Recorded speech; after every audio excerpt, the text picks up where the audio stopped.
ठीक है। इसको सबसे पहले हम, ऐसा नहीं कि सभी सब्जेक्ट में करो आप क्या करो, सबसे पहले ऑर्गेनिक केमिस्ट्री में स्टार्ट कर दो। ठीक है, आपको रिजल्ट अच्छा मिल रहा है, टेस्ट में नंबर बढ़ रहे हैं आपके, तो आप फिर बाकी सब, इसका मतलब सही चीज है ना ये।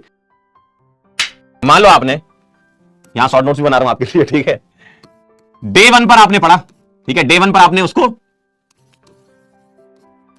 क्लास में पढ़ा, ठीक है, लर्न की जगह क्लास लिख देते हैं, ठीक है, डे 1 पे क्लास में पढ़ा, डे 2 24 घंटे के बाद रिवीजन नंबर 1 किया, ठीक, थर्ड डे इसके बाद, तो मैं फोर्थ डे मान लेता हूं, ठीक है, पहले दिन आपने पढ़ा तो दूसरा तीसरा चौथा, थर्ड डे यानी कि डे 4, डे 4 पर आपका रिवीजन नंबर 02 हुआ, और डे 16 पर 15वां दिन यानी कि 16th डे है ना, डे 16 पर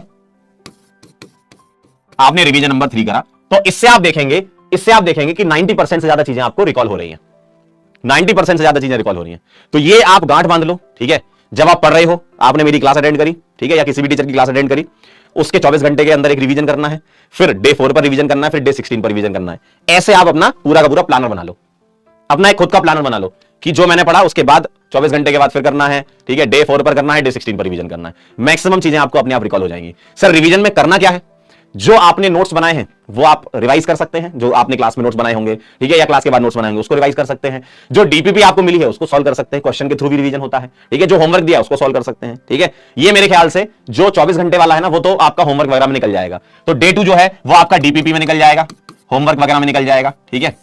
लेकिन जो अगला रिवीजन आएगा डे 4 वाला, डे 4 और डे 16 वाला, ये आपका, इसमें आप क्वेश्चन की प्रैक्टिस मत करो, इसमें आप थ्योरी को रिवाइज कर लो, ठीक है, इसमें आप थ्योरी को रिवाइज कर लो, क्योंकि क्वेश्चन यहां कर चुके होगे। हां, ये कर सकते हो कि डीपीपी और होमवर्क के जो टफ क्वेश्चन हैं या जो तुमसे नहीं बने, उसको तुम डे 4 में और डे 16 में डाल दो, कि चलो मेरे से पहली बार में नहीं बने थे, उसको मैं डे 4 में रिवाइज करूंगा और डे 16 में रिवाइज करूंगा, ठीक है। तो डे 4 डे 16 में मोर थ्योरी लेस क्वेश्चन, डे 2 में मोर क्वेश्चन लेस थ्योरी, ठीक है। और डे 1 क्लास में तो अच्छे से पढ़नी है ना, तभी तो तुम्हें समझ में आएंगी सारी चीजें, ठीक है, क्लियर एकदम। तो स्पेस रिपीटेशन का ग्राफ यूज करिए और जीवन में आनंद लीजिए, आपको चीजें रिकॉल होंगी। आप एक बार ट्राई करके देखो इसको, है ना। ऑर्गेनिक केमिस्ट्री में ट्राई कर लो, बाकी सब्जेक्ट में बाद में कर लेना, अगर तुम्हें रिजल्ट सच में मिले, ठीक है। इसको सबसे पहले हम, ऐसा नहीं कि सभी सब्जेक्ट में करो आप क्या करो, सबसे पहले ऑर्गेनिक केमिस्ट्री में स्टार्ट कर दो, ठीक है। आपको रिजल्ट अच्छा मिल रहा है, टेस्ट में नंबर बढ़ रहे हैं आपके, तो आप फिर बाकी सब, इसका मतलब सही चीज है ना ये, फिर बाकी सब्जेक्ट में यूज कर लेना।